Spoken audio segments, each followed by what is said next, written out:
So we're going to go now to our series, Get the Job. It's all about helping you get ahead in the workplace. Earlier this week, our friends at Shark Tank helped 2 women get raises. Now this morning, one of the most successful working mothers, Tory Burch, is helping other moms get back to work. And our chief business correspondent, Rebecca Jarvis, is here to explain how. Hey, Lara, good morning. And we know so many moms who are going through this right now. It can feel like an uphill battle, but consider this. Tory Burch herself took years off from the workforce to care for her family before launching her iconic brand. And this morning, she's helping moms of all backgrounds find their own path back to work. We asked moms across the country what are the biggest obstacles they're facing as they try to re-enter the workforce. I'm hoping that the gap on my resume won't prevent me from landing a job that I truly love. I definitely need some help. It's been a while. I'm nervous about being out in the workforce. So we invited 2 women to a coaching session with one of the most successful moms in America, Tory Burch. When you were getting back into the workforce, what was your biggest fear at the time? I had to start from scratch. Starting over is hard. I knew that taking time off to be a stay-at-home mom was very important, but also my career was important.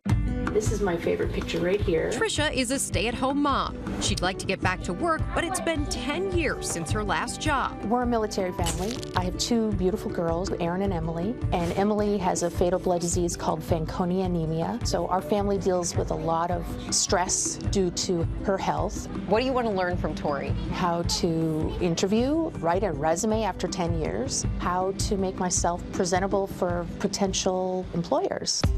Let's go in the house. Heather left her marketing job a year ago to spend more time at home with her daughters, but is ready to jump back in. After having built a successful career in marketing, trying to do something different with my career will be a challenge. We sent both women to meet Tory.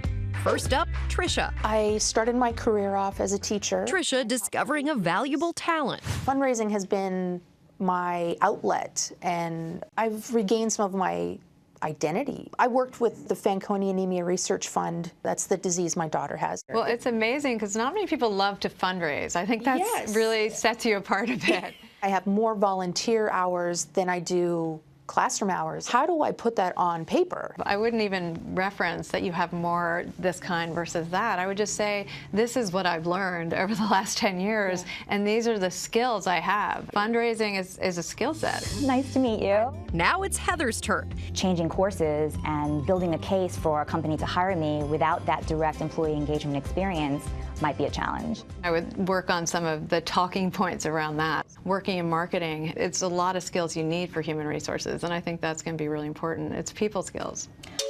Both women walking away with renewed confidence. What are some of the biggest things you learned from Tory? The last few years haven't been a waste. My vision for raising money can bring me to places. Her advice was really get my talking points together about how my skills from doing marketing are transferable to this new field to give myself an edge.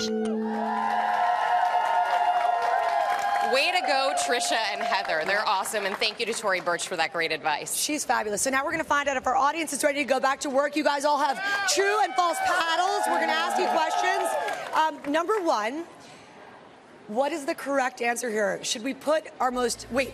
I'm going to get it wrong. True or True false? Or false. Always put the professional experience at the top of your resume. That seems obvious. True or false? Put the professional experience at the top. All right, that is false. That is false. It's a bit of a trick question, though. It is a bit of a trick question. Now, here's why. Trisha came out and explained to Tory that she had done all this volunteer work, all this fundraising over the last decade. She hasn't been a teacher in 10 years. Right. You want to put that most relevant experience at the top.